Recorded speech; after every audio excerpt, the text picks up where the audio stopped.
Bon, alors bonjour et bonsoir à tous et merci de nous rejoindre pour cette neuvième session d'Horizon IA. Horizon IA est une initiative de la branche Horizon du chapitre PMI France. La branche Horizon rassemble tous les adhérents de PMI France résidant dans les Outre-mer et partout dans le monde, hors France métropolitaine. Nous allons commencer par nous présenter. Voilà, Alex, je te laisse la parole. Merci, Laure Emmanuel. Je suis Alex Gilles Lomedinon, chargé de projet, consultant en gestion de projet numérique. Et c'est avec un grand plaisir que je suis avec vous aujourd'hui depuis Québec, au Canada. Merci. Merci Alex, bonjour à tous, je suis Narcisse Hunsa, je suis chef de projet bénévole au sein de la branche Horizon du PMI France et aussi contributeur sur PMI Infinity. Tout le plaisir est pour moi d'intervenir sur ce webinaire, comme d'habitude depuis Montréal, au Québec, Canada. Merci Alex, merci Narcisse. Vous aurez peut-être remarqué, malheureusement, Jean-Luc n'a pas pu se joindre ce soir. Il a eu un empêchement de dernière minute, mais d'habitude, il est avec nous. Donc, on va voir s'il arrive à se joindre pour de la présentation. Mais en attendant, nous avons le plaisir d'être là. Et donc, je me présente rapidement. Laure-Emmanuel Perret, je suis DSI et bénévole PMI France depuis 2011 à peu près et en support sur cette initiative d'Horizon IA pour tout ce qui va concerner les points techniques et de communication en particulier. Alors, comme mentionné précédemment, ceci est la neuvième session de webinaire Horizon IA. Vous trouverez les 8 premières sessions sur la chaîne YouTube de PMI France pour ceux qui les auraient ratées ou qui souhaiteraient revoir certains épisodes.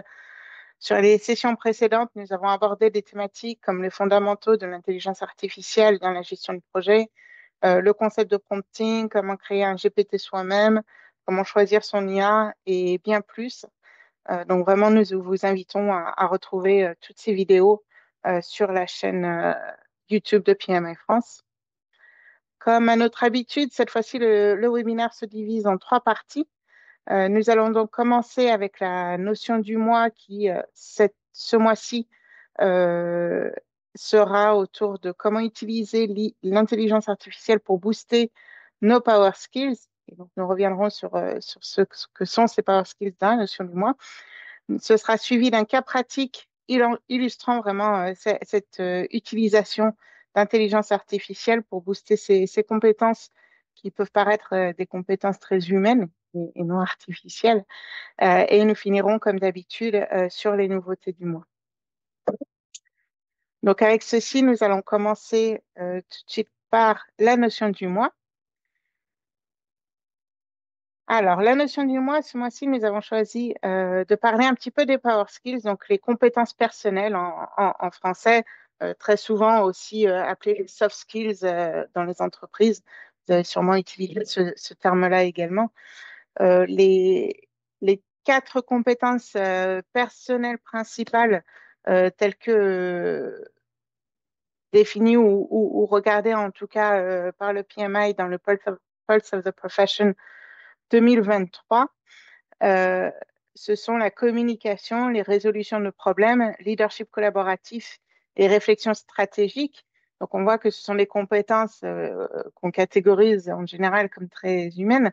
C'est ce qui nous rapproche les uns des autres et c'est ce qui fait qu'un projet peut fonctionner. Je pense que nous l'avons tous expérimenté. Et dans cette étude de 2023, il en est ressorti qu'effectivement, ces power skills, ces compétences personnelles avaient une forte importance quand ils en venaient au projet. Effectivement, les projets où les compétences personnelles sont mis en forte priorité, ben, ils remplissent de façon générale mieux leurs objectifs. Euh, et de façon un peu à contrario, ils ont moins de dérives de périmètre et moins de pertes budgétaires. On parle là bien des projets et non pas des pourcentages de pertes budgétaires, mais ça reste quand même des statistiques importantes et intéressantes. Et donc, il nous a semblé bon de regarder ces aspects-là et de voir comment l'intelligence artificielle pouvait, là aussi, nous aider dans notre gestion des projets au quotidien. Avec ceci, je passe la parole à Alex.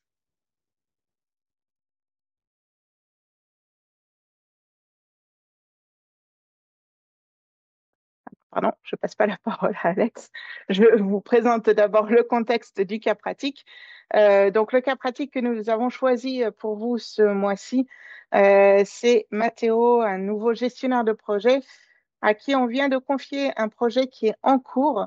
Et le chef de projet précédent lui a laissé entendre qu'il y avait des relations un peu délicates avec certaines parties prenantes, aussi bien internes à l'équipe et des parties prenantes un peu plus externes, mais de l'équipe. Et donc, Mathéo, en arrivant, il sait qu'il va devoir renforcer ses compétences interpersonnelles pour vraiment réussir et mener à bien ce projet.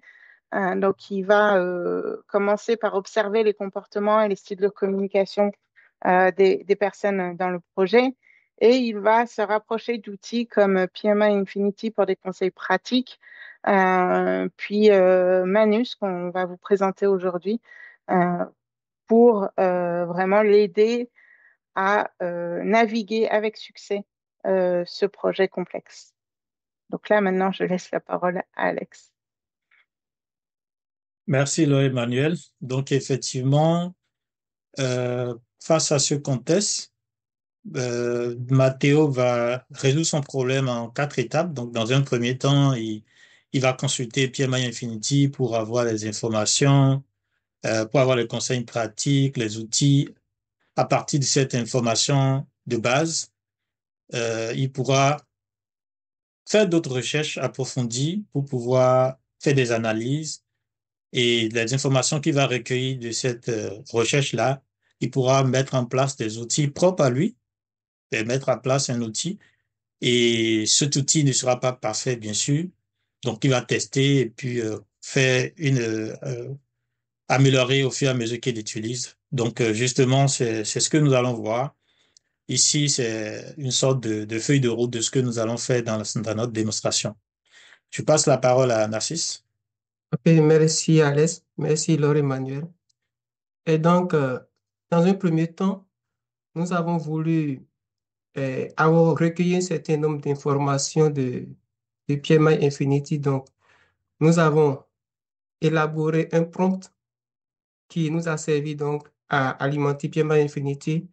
Et donc, dans ce prompt qui est partagé avec vous là, on demande à l'IA, à PMI Infinity, donc de se positionner comme un chef de projet, bien sûr, qui est également spécialisé dans les dynamiques humaines et la résolution des conflits. Donc, l'objectif du prompt, c'est de pouvoir analyser donc le contexte humain. Donc, l'IA, on lui demande de se positionner pour analyser le contexte humain, identifier les profils de personnalité, adapter notre communication. C'est le cas de Mathéo, mais ça peut bien être le cas de l'un ou l'autre parmi nous. Donc, adapter la communication selon les styles et les besoins de chacune des parties prenantes, disons, et de gérer les désaccords de manière constructive et de renforcer la collaboration et instaurer la confiance. Pour ça, on lui demande, comme d'habitude, de nous fournir les bonnes pratiques qui sont reconnues en gestion de projet, des outils concrets, des modèles, des techniques, des IA, voilà, et des approches qui sont éprouvées, et des suggestions d'activités ou d'ateliers par équipe, par exemple, et aussi des ressources du PMI. On sait que les PMBOK ont beaucoup abordé la notion de l'humain, surtout le PMBOK 7 qui en parle en long et en large et qui développe largement les power skills. Et donc, nous avons alimenté PMI Infinity avec ce prompt-là. Et puis, pour être transparent, nous avons reçu dans un premier temps un résultat qui ne nous satisfaisait pas trop. Et pour cela, nous avons continué par itérer, par discuter avec l'IA. Après plusieurs échanges, ça a dû, en tout cas, les échanges étaient un peu longs quand même. Et nous avons pu obtenir un certain nombre de réponses, d'accord, que nous avons voulu structurer. Et pour structurer donc ces réponses-là, nous sommes passés après à, à ChatGPT qui nous a aidé donc à structurer les réponses que nous avons obtenues du PMI Infinity. Nous n'avons pas voulu projeter, vous montrer la vidéo, d'accord? On n'a pas fait de capture parce que les échanges étaient un peu longs. Et puis, on voulait cette fois-ci mettre le focus sur le deuxième outil que nous allons vous présenter tout à l'heure. Euh, OK, donc sur ça, l'outil qui sera utilisé, c'est Manus. Je vais laisser Alès vous présenter très rapidement Manus avant que je ne reprenne la parole. Alès, tu peux prendre la parole. OK, merci beaucoup. Manus est une intelligence artificielle qui se comporte comme un agent. Donc, ça fonctionne de façon autonome. Ça permet de faire l'automatisation des tâches des tâches complexes. Et puis, on commence par vivre avec Manus, vraiment le futur de l'IA. Je reviens sur un élément très important, autonomie. Donc, en tant qu'agent, il est capable par exemple, quand vous lui confiez une tâche, il va essayer de scinder cette tâche en plusieurs étapes et l'exécuter. Ce- Ça permet également de faire le traitement de l'information et c'est surtout dans ce cadre-là que nous allons l'utiliser. Donc, il permet de collecter, de vérifier et d'analyser les informations. Ça permet également de créer du contenu. Donc, quand il reçoit toutes ces informations, il cherche, il revoit toutes ces informations, il va les structurer sous forme de documents, sur plusieurs formats, Word, Excel, ou bien PDF.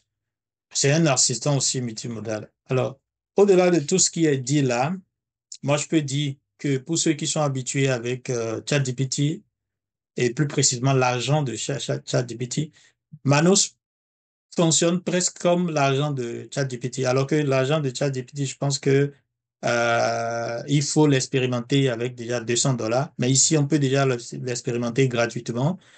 Mais avec la version payante qui est à $19, on fait quand même pas mal de, on peut faire pas mal de tâches, au fait, avec ça. Donc, c'est ce qui est vraiment intéressant.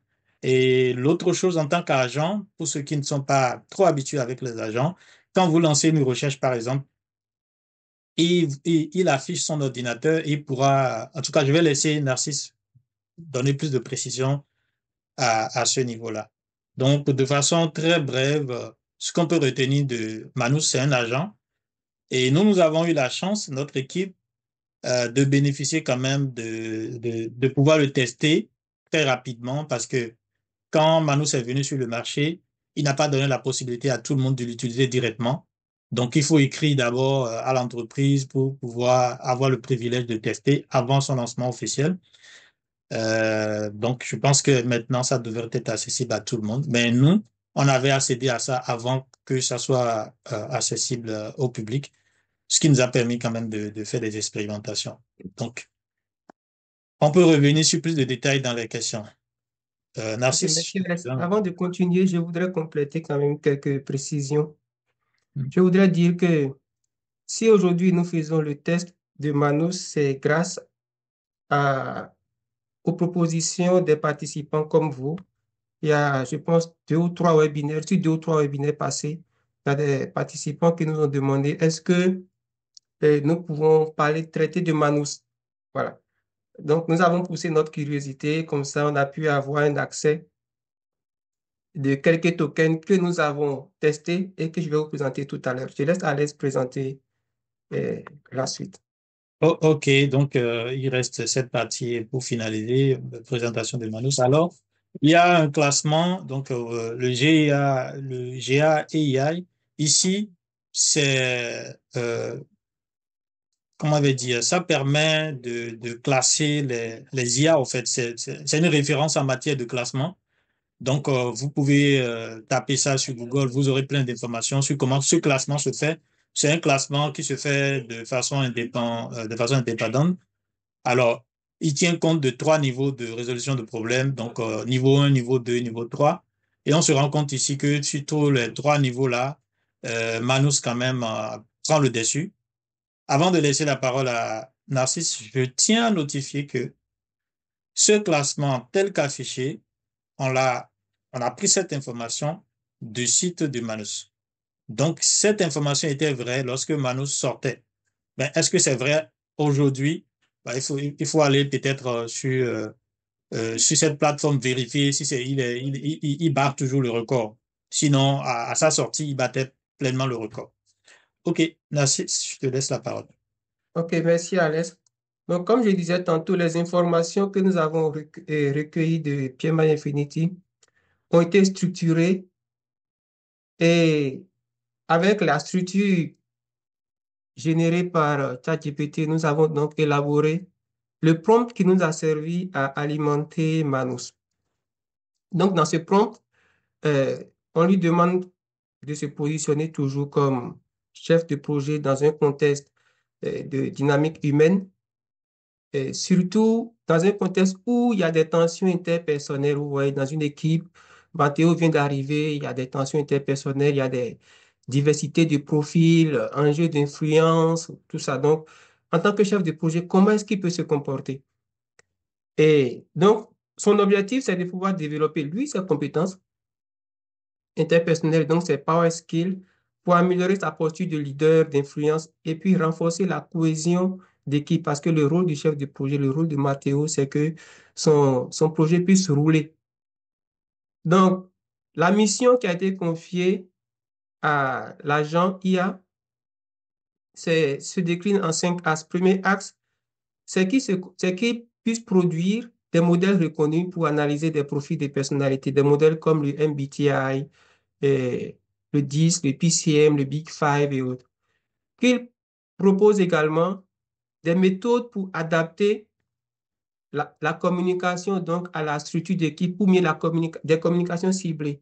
Quand il se retrouve en face de quelqu'un qui a un certain nombre de caractères, de comportements, comment est-ce que euh, l'IA peut l'aider à se positionner pour adapter sa communication en fonction du type de personnalité qu'il a en face de lui.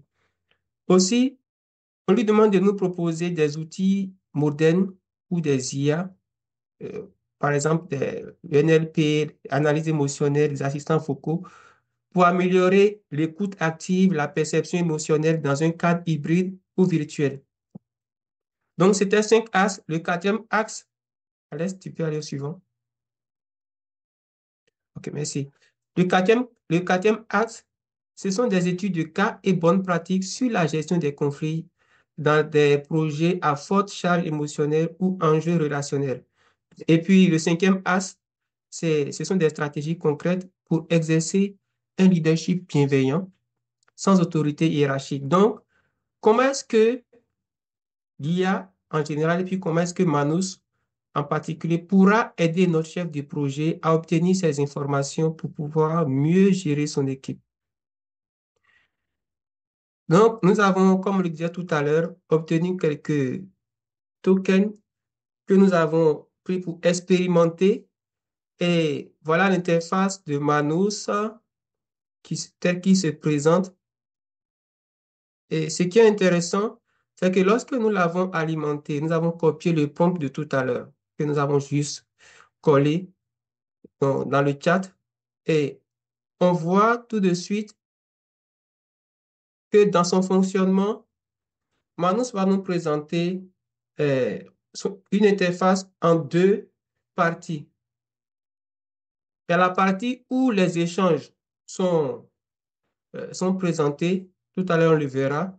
Et puis, il y a la partie où on peut voir en temps réel comment il se comporte sur son ordinateur, où est-ce qu'il va faire les recherches, les sites qu'il parcourt, pour que si vous aussi de votre côté, vous voulez bien le suivre, vous pouvez également aller sur les mêmes sites, faire les mêmes recherches que lui.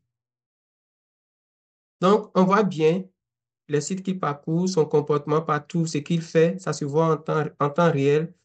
Et je voudrais préciser quand même que les recherches sur Manus prennent beaucoup de temps.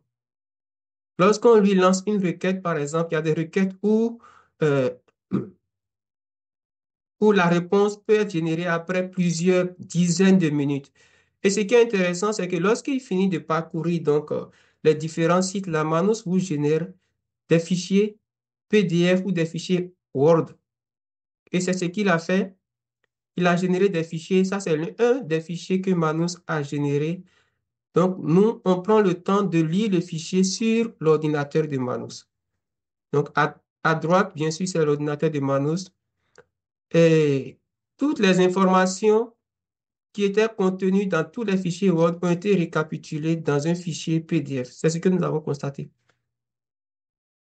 Donc, Manus nous rédige un document qu'on peut dire qui est prêt à l'emploi, bien structuré, comme vous le constatez, avec les différents axes, d'accord, dont Alès avait parlé tout à l'heure. On lui a confié une tâche, il décompose ça en plusieurs axes.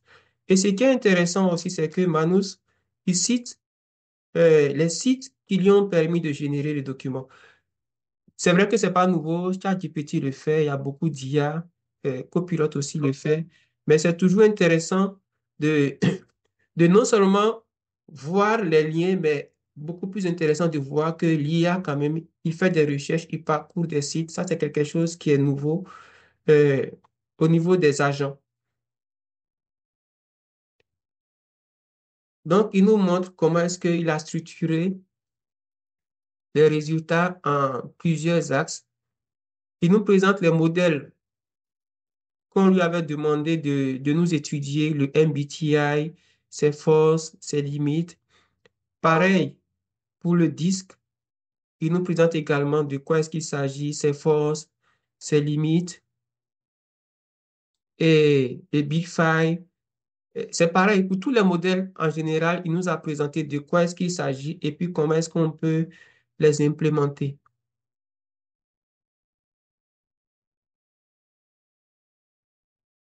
Voilà, maintenant les méthodes d'adaptation, après la présentation, les méthodes d'adaptation, voilà, il nous les présente également. Mais nous, en tant que chef de projet, eh, comment ces informations peuvent nous servir? Comment ces informations peuvent nous servir? Donc, nous lui avons demandé d'aller un peu plus loin, de nous générer un fichier Excel qui sera un peu comme un outil d'aide à la tâche, un outil de prise de décision dont nous allons nous servir pour que quand on renseigne donc les informations sur le type de personnalité que nous avons en face, comment est-ce que cet outil-là nous aide à prendre des décisions. Il n'a pas été capable de nous générer le fichier Excel, malheureusement. Et dans notre dialogue avec les IA, vous voyez là, un petit focus. Et l'instruction que nous venons de lui donner, il a pris 44, 45 minutes là, et puis il réfléchit toujours avant de produire le résultat. Donc, quand vous voulez utiliser Manus là, on vous invite vraiment à être plus que patient, à être vraiment patient parce que ce que vous voyez là, jusqu'à cette étape, c'est, je pense, on est autour de 1h30 à 2 heures d'enregistrement.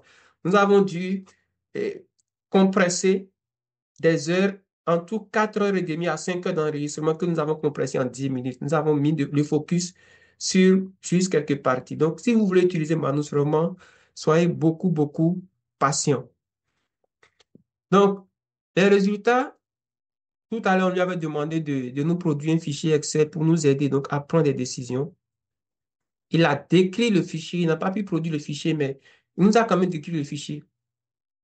OK? Et il nous dit dans la cellule A1, par exemple, voilà ce qui sera mentionné. Dans la cellule A2, voilà ce qui sera mentionné.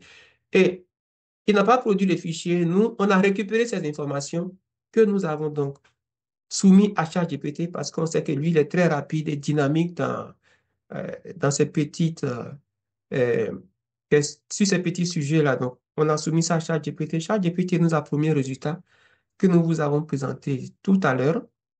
Et le résultat, on a voulu le bonifier. Donc, on demande à nouveau à Manus on lui a demandé à nouveau euh, de bonifier le fichier de tout à l'heure en intégrant donc tous les types de modèles dont il avait parlé tout à l'heure, que ce soit le disque, que ce soit le MBTI, que ce soit le Big Five. À nouveau, il nous a généré un nouveau code, une nouvelle description du fichier, mais il n'a pas généré le fichier en soi. Et ce fichier, nous l'avons à nouveau introduit dans ChatGPT, qui lui nous a produit un résultat bien structuré, prêt à l'emploi. Donc, voilà un peu ce que nous avons fait et le fichier final obtenu, il fallait pour nous maintenant le mettre en forme.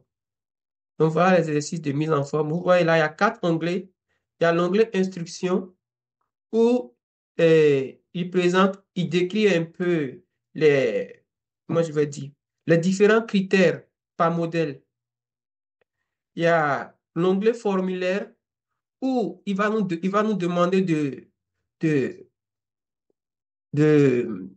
d'attribuer des codes, d'attribuer donc des codes à- au type de personnes que nous avons en face de nous.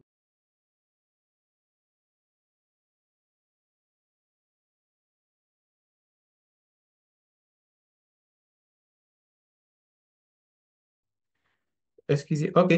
Donc, le fichier qui a été généré contient un onglet instruction, un onglet formulaire, un onglet analyse et puis des recommandations par la suite.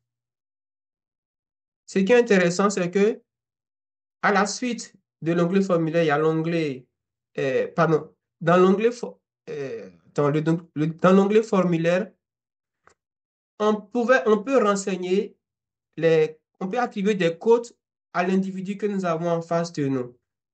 OK? Et puis, dans l'onglet analyse, euh, les informations qui ont été renseignées dans l'onglet formulaire donc, sont analysées dans l'onglet analyse. Nous avons par exemple le profil disque qui est dessiné automatiquement. Et ce qui est intéressant, vous le verrez tout à l'heure, il s'agit des recommandations. Dans la personnalisation du fichier, voilà, je mets mon nom, Narcisse Moussa, voilà, rôle. Je suis chef de projet, contexte d'observation. Bon, écoute, je veux je suis membre d'une équipe. La date, j'ai fait l'enregistrement le lundi dernier, ça fait le 19 mai. Là, bon, j'ai pris mon temps pour personnaliser un peu le fichier.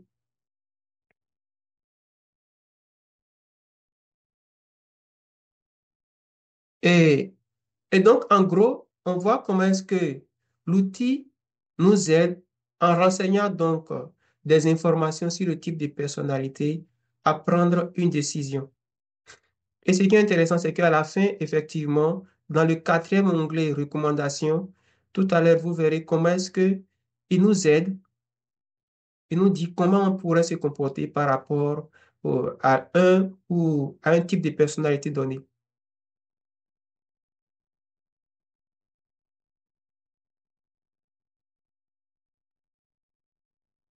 Les formulaires sont remplies, l'analyse est faite et puis voilà la recommandation. Je pense là, il y avait une erreur quelque part. Voilà, la cote de notre donnée n'était pas bonne. Voilà, donc il fait ses recommandations. Il dit par rapport à un type de personnalité comme, voilà, il y a les informations que je venais de fournir tantôt là. Il recommande d'être bref, d'être direct, d'aller droit au but, de se concentrer sur les résultats, d'éviter les détails excessifs et de présenter les faits clairement. Donc voilà ce que nous avons pu tester avec Manus. Mais je voudrais, avant de clôturer, aborder 2 points. Le premier point, euh, c'est que les résultats que nous voyons sont bien bluffants et je voudrais vraiment vous inviter à ne pas les prendre à la lettre parce que nous ne sommes pas des experts, ne sommes pas des certifiés MBTI, DISC et autres, ne sommes pas des psychologues. Nous nous amusons, nous sommes des passionnés, nous avons voulu tester un outil. Voilà, on avait un sujet et puis on a juste choisi Manos pour le tester. Voilà.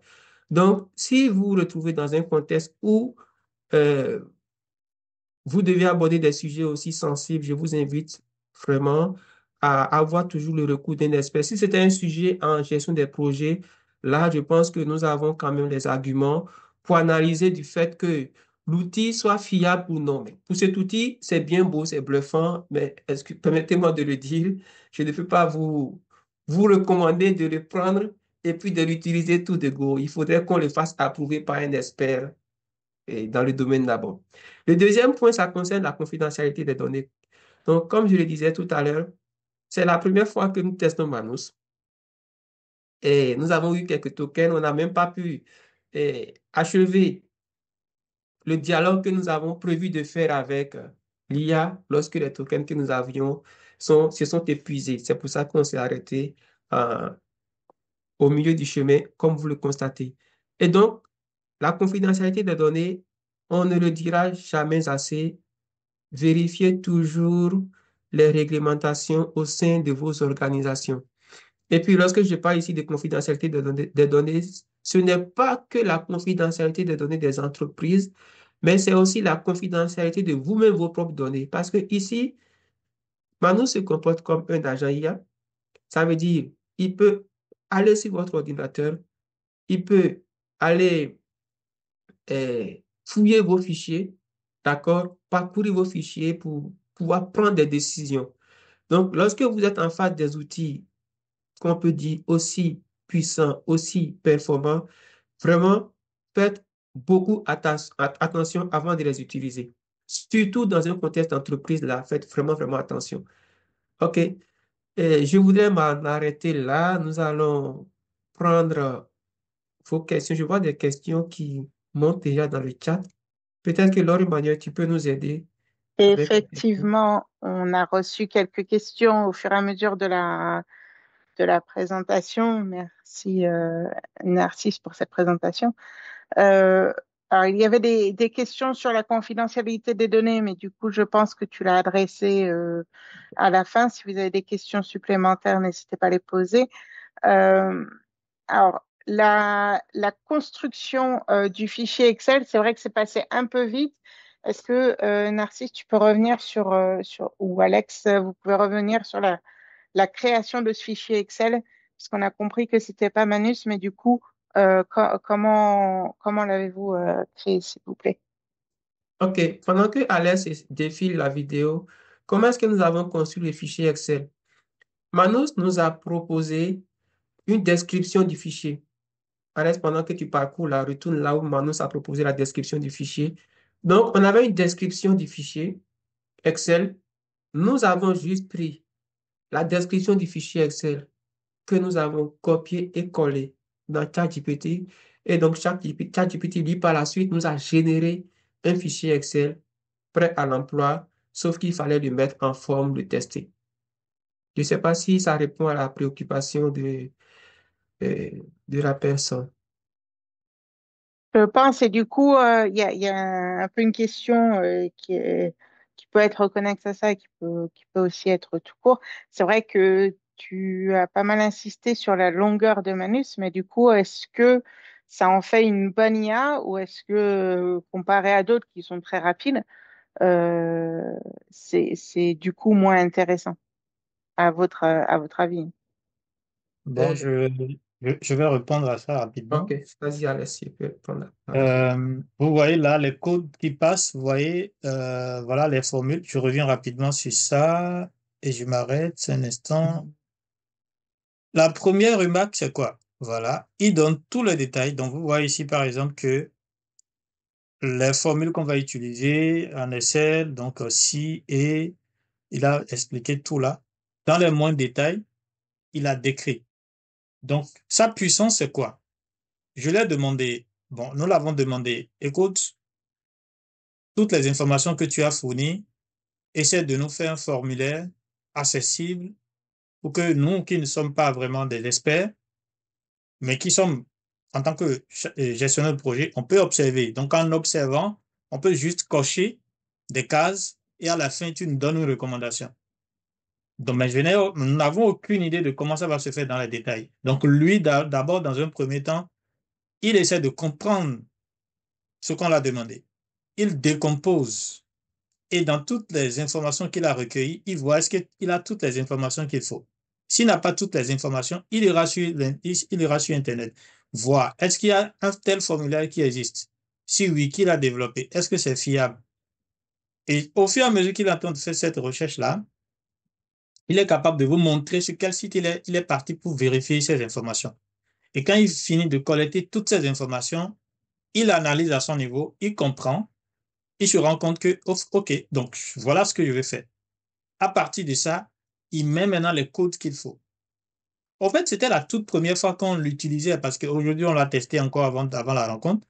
Donc, on a constaté que lorsqu'il a donné toutes ces informations, on aurait pu lui demander à partir de ces informations, s'il te plaît, génère-moi le fichier Excel. On ne l'a pas demandé. Parce qu'au début, on l'a dit, génère le fichier. Il a dit, je ne peux pas générer le fichier sans donner les détails. Donc, on l'a dit, alors donne les détails. Donc, on aurait pu lui demander maintenant, génère le fichier. On n'a pas demandé parce qu'on ne savait pas que lui pouvait le faire. Donc, à partir de toutes ces informations, vous voyez ici, par exemple, que nous avons les détails, nous avons même les formules. On copie, on n'a même pas copié, on a pris donc les documents qu'il a générés là, l'ensemble de ces documents-là, qu'on a ramené à ChatGPT pour lui dire, à partir de ces détails-là, est-ce que tu peux nous générer le fichier? Il dit oui. Alors, génère.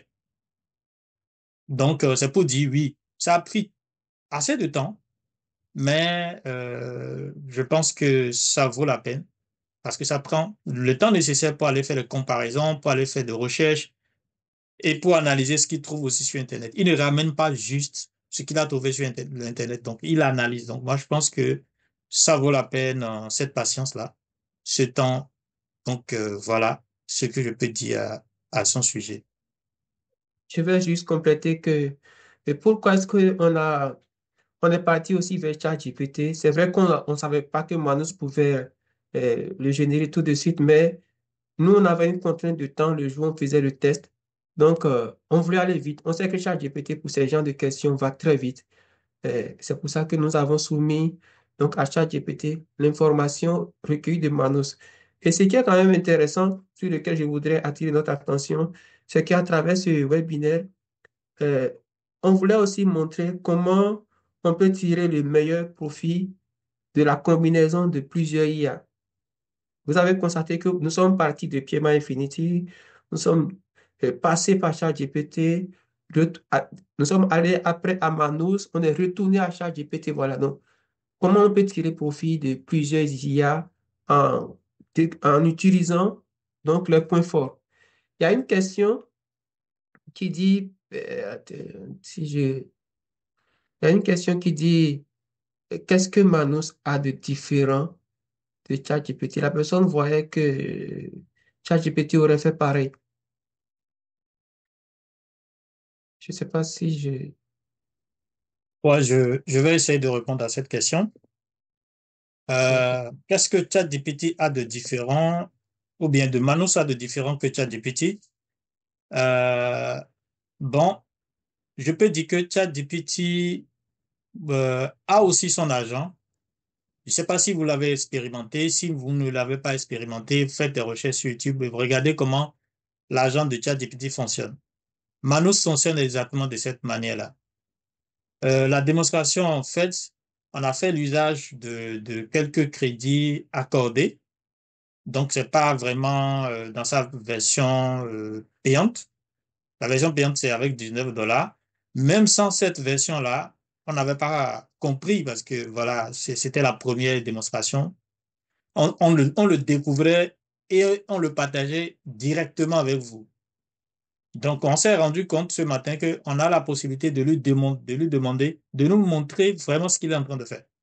Donc, par exemple, ChatGPT avec la version de 19 dollars ou combien là, 20 dollars, je pense, il ne vous donne pas la possibilité de vous montrer ce qu'il est en train de faire. Donc, ici, un écran s'affiche réellement et vous voyez le site sur lequel il part, et il scrolle, il passe de site en site, il recueille les informations. Vous voyez ce qu'il est en train de faire réellement. Et ça fait un de deux. Par exemple, je peux dire à Manus, bon, je vais aller dans tel pays, aide-moi à planifier un voyage.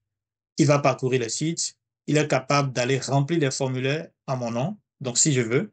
Donc, il parcourt, il mène des actions. Exactement comme mon ChatGPT, la version payante, c'est-à-dire l'agent le fait. Donc, je peux dire que c'est une version de l'agent de ChatGPT, mais cette fois-ci, ici, c'est tellement accessible par le coût. C'est accessible. Et avant de vous laisser la parole, je reviens aussi sur un point en matière de sécurité des données qui est vraiment important. Le point, c'est quoi? C'est que Manus, à sa sortie, moi, je trouve personnellement quand même un peu bizarre, même si c'est pour des fins commerciaux, des fins commerciaux, euh, il demande quand même à ses utilisateurs, les toutes premières personnes qui vont l'expérimenter, de pouvoir faire une demande. Donc, quand on fait cette demande, il demande qui tu es, c'est-à-dire ton profil, est-ce que tu es, par exemple, un expert dans le marketing, est-ce que tu es dans la médecine, etc. Il demande ce que tu veux faire avec, et c'est en fonction de ça qu'il te donne accès. Maintenant, est-ce que de façon spécifique comme ça, il a les informations sur toi? Euh, Est-ce qu'il ne peut pas accéder à ce que tu fais? Est-ce qu'il ne peut pas collecter des informations de façon précise sur certaines personnes? Bon, c'est une question, c'est une réflexion qui est venu comme ça. Donc, alors que les autres n'ont pas fait comme ça, ils lancent leur produit directement. On peut dire oui, c'est pour des raisons purement marketing, voilà, collecter les informations, collecter les besoins des clients, répondre vraiment à leurs besoins, ça peut être ça. Mais ça peut être plus que ça. Donc, c'est tellement puissant qu'il faut aussi se méfier. Oui, c'est puissant parce que ça, comme Narcisse l'a dit, il peut prendre contrôle, il peut faire beaucoup de choses. Ce n'est pas simplement comme ChatGPT qu'on utilise là. Pour terminer, vous n'avez pas perçu totalement la différence parce que n'oubliez pas, dans notre prompt, on l'avait demandé de se comporter comme Deep Research. Vous vous rappelez, si vous avez, on peut revenir sur la partie là. Vous voyez, ici, on lui dit, voilà, agis comme un agent IA de recherche stratégique, type Deep Research. Donc, du coup, il s'est comporté un peu comme Deep Research, qui est accessible dans ChatGPT.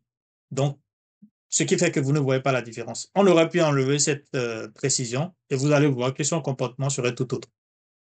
OK, je laisse la parole. Narcisse? Oui, merci. Il y a une question. Quelqu'un demande, question complémentaire. Est-ce que, quel que soit l'IA, il faut payer pour avoir l'usage d'un agent? Ouais, ouais, il faut payer déjà. euh, Surtout en ce qui concerne la confidentialité des données, là. Lorsque vous avez un chat GPT, la version gratuite, euh, écoutez, vous n'avez pas l'option de décocher, d'accord, que vos informations que vous fournissez à l'IA à travers vos dialogues ne soient pas utilisées pour entraîner le modèle. Mais lorsque vous payez, vous avez l'option de cocher un bouton pour dire non, mes informations que ce ne soit pas utilisé pour entraîner le modèle. Donc, uniquement à cause des questions de confidentialité de données, je pense qu'il est intéressant de payer pour utiliser les IA parce que, comme le disent certains là, euh, quand vous ne payez pas, quand c'est gratuit, c'est que c'est vous-même le produit. Et pour les agents, c'est pareil, il faut payer. Il faut payer. Une question qui dit, est-ce qu'à un certain moment, on ne va pas se retrouver avec trop d'informations à restructurer et à redonner à l'agent IA? Oui, déjà, tout à l'heure, comme je vous le partageais, avec PMI Infinity, on avait eu beaucoup d'informations qu'on avait du mal à structurer. Donc, on a utilisé ChatGPT pour nous aider à structurer ça. Je ne sais pas si la question veut demander autre chose, mais si on va vers les intelligences artificielles ou même vers les agents IA, c'est pour nous aider donc à structurer les informations qui sont collectées ci ou ça, euh, afin que nous puissions vite prendre des décisions en tant que personne éclairée, en tant que pilote. Et n'oubliez jamais qu'on le répète et on le répète toujours, l'IA, c'est votre copilote, c'est vous le pilote. C'est à vous de décider si vous voulez structurer les informations de par vous-même ou si l'IA vous aide à accomplir telle ou telle autre tâche. OK, Narcisse, une petite précision avant qu'on continue avec la partie suivante. Ici, il faut dire que comme quelqu'un l'a posé comme question, avec Manus, vous n'avez pas besoin trop de structurer les informations. Il prend suffisamment de temps et dans le même temps, il prend le temps de structurer toutes les informations qu'il collecte. Donc, au lieu de faire plusieurs itérations avec lui, de lui poser des questions, de lui reposer des questions et de traiter ces informations, lui-même, il fait les recherches, il collecte, il se rend compte que ça ne peut pas répondre à votre besoin, il relance encore à nouveau, ainsi de suite.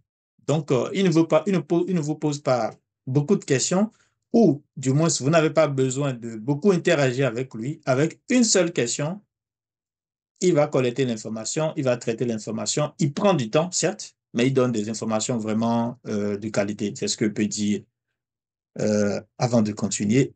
Compte tenu du temps, je pense que on va continuer avec.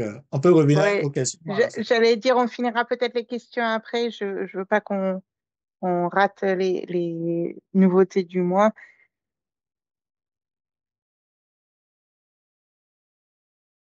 OK.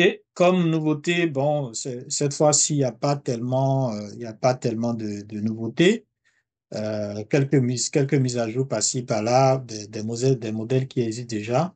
Donc, on sait que, voilà, Gemini, dans, dans sa version 2.5, il y a le modèle Pro qui est en expérimentation. Et cette fois-ci aussi, les développeurs sont à l'honneur. Par-ci et par-là, nous avons des fonctionnalités qui permettent aux développeurs de mieux expérimenter l'IA, de pouvoir vraiment l'utiliser à fond. Et ce qu'il faut retenir aussi, c'est que de façon transversale, euh, presque les IA qui sont là ont commencé par tenir compte du fait qu'il est important de pouvoir interagir avec des fichiers bureautiques, donc que ce soit avec Office, Workspace, SharePoint, voilà, pour, euh, pour davantage optimiser son utilisation. Donc, ils interagissent. On l'a déjà présenté, par exemple, pour comment Gemini intervient dans Workspace. On a déjà dit aussi comment Copilot peut interagir dans Office 365. On l'a présenté l'autre fois. Mais en dehors de ces deux-là, les autres IA aussi ont commencé par trouver des moyens de pouvoir interagir. Et cette interaction aussi est davantage enrichie par la disponibilité des API de ces IA-là. Et les développeurs ont aussi plus de marge de manœuvre pour pouvoir améliorer ces interactions. De façon générale, c'est ce qu'on peut dire vraiment, sans oublier la présentation de Manus. Donc, Manus qui est venu déjà il y a quelques temps, mais on n'a pas pu présenter à temps. Mais on a tenu compte de vos remarques, de vos propositions, parce que je pense que dans l'un de nos webinaires, il y a un participant qui avait demandé pourquoi on n'a pas présenté Manus. Donc, on est revenu sur Manus aussi pour vous présenter un peu comment Manus fonctionne. La nouveauté, il en manque jamais. Donc, voilà, des améliorations par-ci, par-là. C'est ce qu'il faut retenir de façon globale, de façon générale. Voilà, il n'y a pas une IA euh, qui s'est démarquée vraiment. Voilà, c'est vrai que tout le monde parle un peu de Gemini depuis quelque temps. Voilà, avec sa puissance de génération des images, des vidéos, etc., etc. Voilà ce que je peux dire. Et puis, on revient encore aux questions. Donc, vous pouvez poser vos questions, les sujets qu'on n'a pas abordés, les détails qu'on n'a pas apportés. On peut trouver l'occasion de revenir sur ces détails-là. Monsieur Alès, il y a une question que j'ai identifiée là. Euh, OK. pour- mais pourquoi ne pas utiliser directement ChatGPT sans Manus pour gagner du temps? Et pourquoi ne pas utiliser PMA Infinity au lieu de ChatGPT? OK, parfait. Bon, je vais donner mon point de vue et puis par la suite, Je vais compléter. je vais donner mon point de vue et puis par la suite, je vais vous laisser apporter aussi vos contributions. Premièrement, nous avons expérimenté avec ChatGPT. On n'a pas montré cette vidéo, mais on a donné le même prompt, donc même requête à ChatGPT pour voir comment ChatGPT va se comporter. versus PMI Infinity d'abord. Donc, on se rend compte que PMI Infinity, n'oublions pas, c'est une IA spécialisée en gestion de projet. Tandis que ChatGPT, c'est une IA généraliste. Donc, quand on part de ce principe, il est plus intéressant de se tourner vers une IA spécialisée en gestion de projet pour voir qu'est-ce qu'il va nous fournir comme réponse, comparé avec ce que ChatGPT va nous donner.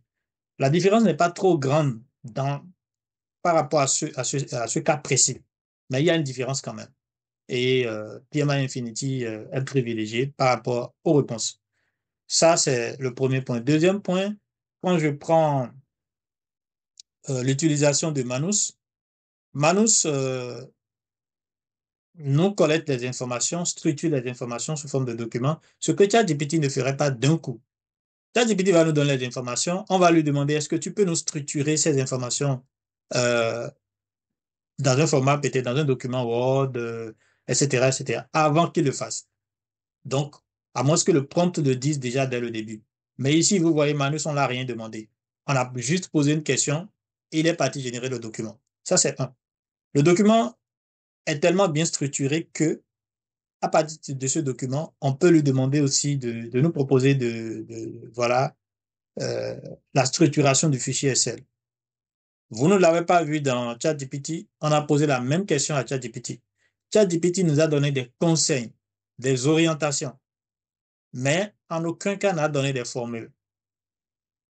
Tandis que Manus, on ne l'a pas dit de nous donner des formules, on l'a juste dit qu'on veut des formulaires, on veut des formulaires. Donc, bref, la remarque, c'est quoi? C'est que Manus ne nous pose pas beaucoup de questions, il n'a pas besoin de beaucoup d'informations. Avec peu d'informations, il prend beaucoup de temps, mais il donne de bons résultats. ChatGPT, peut-être qu'il parviendra à au même résultat, mais on va beaucoup lui donner de précision, il va nous poser des questions, on va beaucoup faire plusieurs itérations. Voilà. Peut-être ce qu'on n'a pas pu faire, c'est de faire plusieurs itérations avec ChatGPT pour voir le temps que ça prend. Combien d'itérations on a fait? Peut-être si c'est 20 itérations, si c'est 50 itérations. Est-ce qu'on aboutit en une heure à la même conclusion que Manus en une heure? Peut-être vous pouvez l'essayer. Bon, nous, on n'a pas pu le faire. Donc, c'est des scénarios possibles qu'on peut envisager pour voir ce que ça donne pour faire la comparaison. Donc, de façon définitive, on a choisi Manus 1 parce que un participant nous a recommandé de faire parce qu'il veut voir à quoi ça ressemble et ce que ça va donner. On l'a choisi aussi parce que c'est une IA qui est un agent. Donc, depuis qu'on a commencé par présenter les IA, on n'a jamais présenté un agent. Donc, c'est la toute première fois. Donc, on reviendra vraiment proprement pour présenter comment les agents fonctionnent. Et je pense qu'avec cette présentation-là, vous allez voir la grande différence entre ChatGPT, en tout cas la version qui est soit à $20, soit à moins de $100, et un agent, donc la version de ChatGPT qui est à $200. Donc ça, vous voyez, c'est pas pour rien que ChatGPT même a proposé ça à $200. Donc il y a une différence. Donc voilà. Et on n'a pas parlé des agents jusqu'à présent parce que voilà, et il y a beaucoup de promesses. Les gens ont surestimé les agents sur les réseaux sociaux, un peu partout, donc sur les médias. Donc, et puis, nous, on a voulu vraiment attendre voir qu'est-ce que les agents peuvent faire réellement pour ne pas vraiment surestimer aussi les agents. Donc, on a pris vraiment suffisamment le temps pour observer comment les agents évoluent. Est-ce qu'on peut vraiment utiliser les agents sans être un développeur, sans recueillir les API, sans faire ci, sans faire ça, etc. Actuellement, nous avons les informations qu'il faut, donc on commence par parler progressivement des agents, mais je pense que l'année prochaine, on reviendra pleinement encore pour donner plus de précision. Je ne sais pas si j'ai répondu à la question. Ouais, je pense que tu as apporté beaucoup d'informations, même si on n'a pas, et puis on ne prétend pas avoir la science infuse d'ailleurs. Donc, peut-être qu'il y a d'autres informations qui pourraient vous aider, vous éclairer aussi. Et c'est aussi l'intention de ce webinaire, on les veut participatifs. Moi, je voudrais juste ajouter que euh, on est parti vers Manus parce qu'on voulait tester aussi un agent. ChatGPT, comme le disait Alex, ne nous apportait pas de résultats satisfaisants tout de suite. Et puis, on s'est dit, mais pourquoi ne pas chercher autre chose? Et c'est comme ça que dans nos recherches, euh, on a eu des informations sur Manus et puis on a testé. OK. Effectivement, c'est vrai qu'on essaye de vous apporter aussi une vue un peu globale. Donc, à chaque webinaire, on essaie d'avoir un nouvel outil en plus à vous montrer pour vous montrer le petit plus que cet outil-là peut avoir par rapport à d'autres. Effectivement, dans certains cas, on pourrait interchanger certains outils. Là, il nous a semblé pertinent de le faire comme ça. Comme dit Alex, on aurait pu très certainement, à force de prompt de ChatGPT, arriver à des résultats similaires. Maintenant, l'avantage, même si Manu c'est un peu long, il le fait tout seul. C'est-à-dire que en attendant, nous, on peut faire autre chose. Si on passe notre temps à prompter ChatGPT, ben, on passe notre temps à prompter ChatGPT, donc on fait pas autre chose par définition. Donc voilà, c'est un petit peu pour, comme disaient Narcisse et Alex, commencer à introduire les agents qui ont fait beaucoup de buzz il y a quelques mois avant que ça redescende, et donc là, ça se stabilise un petit peu, et on souhaitait avant la clôture pour l'été. Donc, on aura une dernière session en juin. Ça sera le 26 juin où nous essaierons de récapituler un petit peu l'année. Et puis, nous ferons une pause pour l'été, juillet-août, avant de vous retrouver à la rentrée. Mais on espère vous voir en juin. Si vous avez des dernières questions, on a encore une petite minute. Sinon, en tous les cas, merci beaucoup de nous avoir rejoints, et en particulier là, je voyais en vous voyant arriver, j'ai vu plusieurs personnes qui nous suivent très très régulièrement depuis le début, et ça nous fait chaud au cœur à tous. Euh, donc, merci beaucoup pour votre fidélité également sur ces webinaires. Là, Emmanuel, si tu Oui, permets, bien sûr. comme d'habitude, je vais demander à tous les participants qui ont trouvé le webinaire intéressant, écrivez simplement oui. Ça nous permet de savoir que oui, bon, voilà, ça a contribué à quelque chose. Merci Alex, merci Laure Emmanuel, merci à tous les participants. J'ai reconnu parmi les participants des personnes que je connais, des personnes que j'apprécie beaucoup.